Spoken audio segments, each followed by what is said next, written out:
Frederick, Colorado, a quiet community northeast of Denver, where young families settled into new subdivisions and neighbors waved from manicured lawns. On the morning of August 13th, 2018, one of those homes became the center of a case that would horrify the nation.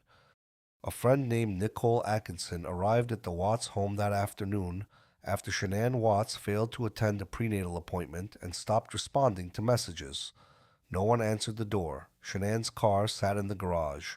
Her purse and phone were still inside the house. Frederick police responded for a welfare check. Inside, they found Shanann's wedding ring on the bedside table, her medication in her purse, and the children's car seats still in her vehicle. A pregnant mother and two young daughters had simply vanished. Christopher Lee Watts was born on May 16, 1985. He grew up in North Carolina, described by those who knew him as quiet, compliant, and eager to please. Nothing in his background signaled what was to come. He met Shanann through a dating website, and the two married on November 3, 2012, in Mecklenburg County, North Carolina. Friends described the couple as deeply in love. Shanann, outgoing and ambitious, seemed to bring energy to Watts's reserved personality. The Watts family relocated to Frederick, Colorado, where Chris took a job as an operator at Anadarko Petroleum. They had two daughters and purchased a home in a growing subdivision. To the outside world, they embodied suburban contentment. Shanann was prolific on social media, documenting their family life in detail. The posts painted a picture of a devoted father, Chris giving the girls baths, cooking dinner, smiling at birthday parties. Thousands of followers watched what appeared to be a picture-perfect household. Beneath that curated image, financial stress had already taken hold. The couple filed for bankruptcy in 2015, and by the summer of 2018, Watts had begun an extramarital affair with a co-worker named Nicole Kessinger, who later told investigators she believed he was separated. Criminologists classify what Watts did as familicide, the deliberate destruction of an entire family unit by one of its members. It is a recognized pattern in which perpetrators often appear, to those around them, as the least likely person capable of such an act. In the early morning hours of August 13th, 2018, Chris Watts murdered his pregnant wife Shanann, who was 15 weeks along with their unborn son and their two young daughters. The family had been asleep in their Frederick home. Shanann had only returned home from a business trip at approximately 1:48 a.m. that night, dropped off by Nicole Atkinson. Watts was already inside. Within hours, Shanann and both children were dead.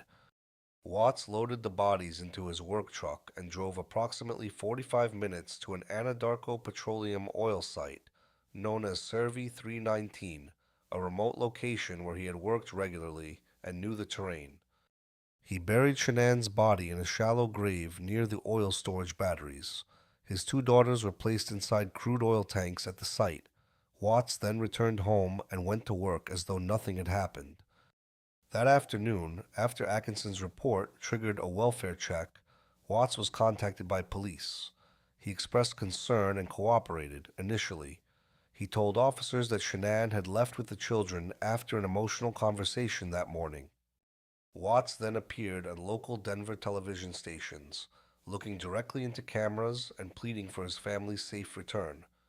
His demeanor struck many as oddly calm, even detached, a performance that would later become one of the case's most chilling artifacts.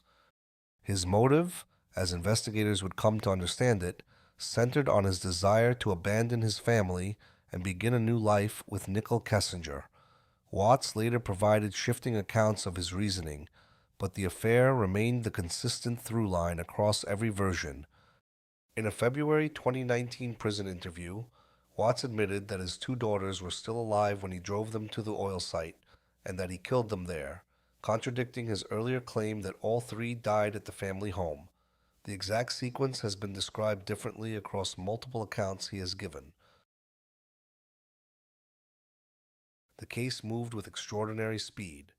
From the moment Atkinson called Frederick police on August 13th, investigators treated the disappearance with urgency. The evidence inside the Watts home, the abandoned purse, phone, car seats, and wedding ring told a story that contradicted a voluntary departure. The breakthrough came from a neighbor. Nate Trinastic offered investigators his home security camera footage. It captured Watts backing his truck into his garage just after 5 a.m. on August 13th and loading items into the truck bed. Crucially, no one else was seen leaving the house. That footage directly contradicted Watts's claim that Shanann had left with the children. Investigators also obtained his cell phone data and GPS records, which placed him at the Cervi 319 oil site during the hours in question. The FBI and Colorado Bureau of Investigation joined the case on August 14th, bringing additional forensic resources and interview expertise. The investigation was building a timeline that left Watts as the only person who could account for the family's disappearance. On August 15th, investigators administered a polygraph examination. Watts failed it. The examiner reportedly told him the results were not consistent with truthfulness. The facade that had held for 2 days began to crack. Watts then asked to speak with his father, Ronnie. In that conversation, he confessed to killing Shanann, but claimed she had strangled their daughters first and that he acted in a rage. Investigators knew this version was false, but a confession was now on record. Watts was arrested that night. The following day, August 16th, investigators located all 3 bodies at the Cervi 319 site, Shanann buried in a shallow grave, the 2 children inside crude oil tanks. A white bed sheet and disturbed soil had led them to the precise location. On August 20th and 21, 2018, Chris Watts was formally charged with 9 counts, 5 counts of first-degree murder, 1 count of unlawful termination of a pregnancy, and 3 counts of tampering with a deceased human body. Nicole Kessinger, the co-worker with whom Watts had been having an affair, cooperated fully with investigators. She told police she had believed Watts was going through a separation and had no knowledge of what he was planning. The speed of the collapse was remarkable. In just over 48 hours, Watts went from a concerned husband on television to a confessed killer in custody. The neighbor's footage, digital records, and the polygraph had dismantled his story piece by piece. After sentencing, prosecutors released a discovery file spanning approximately 2,000 pages. It contained surveillance images, FBI interview transcripts, text messages between Watts and Kessinger, and the full police interview recordings.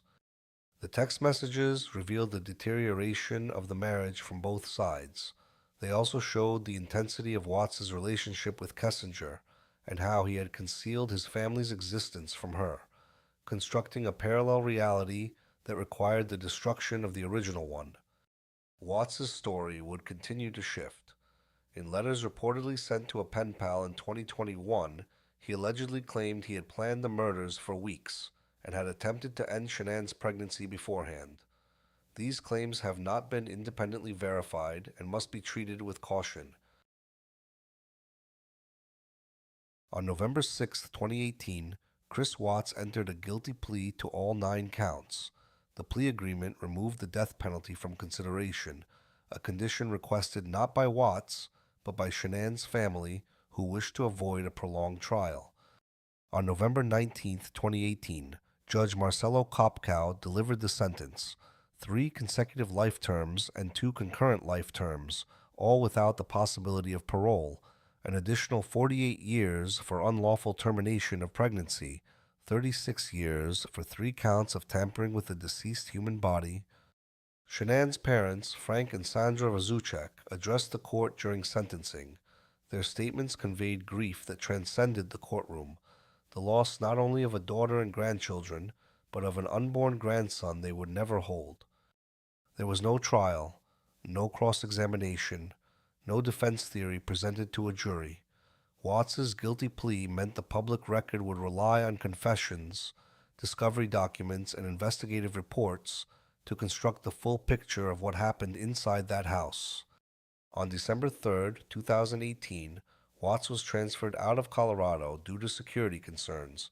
He was moved to Dodge Correctional Institution, a maximum security facility in Waupun, Wisconsin, where he continues to serve his sentence. On February 18, 2019, investigators from the CBI, FBI, and Frederick Police conducted a 5-hour prison interview.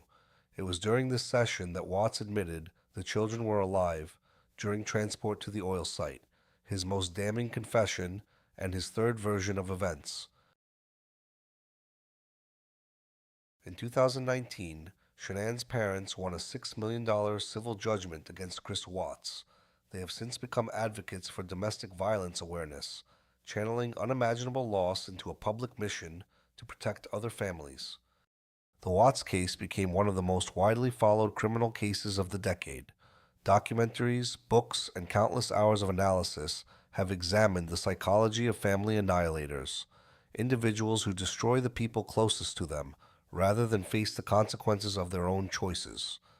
What makes this case endure is the dissonance, the gap between the life projected on social media and the reality festering beneath it. Watts did not fit the profile that most people associate with danger. That ordinariness is precisely what makes familicide so difficult to predict and prevent. Shanann's family has publicly opposed conspiracy theories that have circulated about the case and has asked that her memory be treated with dignity. Their courage in confronting both their grief and the cruelty of public speculation deserves recognition. If you or someone you know is experiencing domestic violence, the National Domestic Violence Hotline is available 24 hours a day at 1-800-7999-7233. No one should have to face it alone. Shanann Watts was 34 years old and 15 weeks pregnant. She and her 2 daughters deserved the life that was stolen from them. Their memory endures, not through the man who took everything, but through the family that refuses to let them be forgotten. A new case drops every day. Subscribe so you never miss one.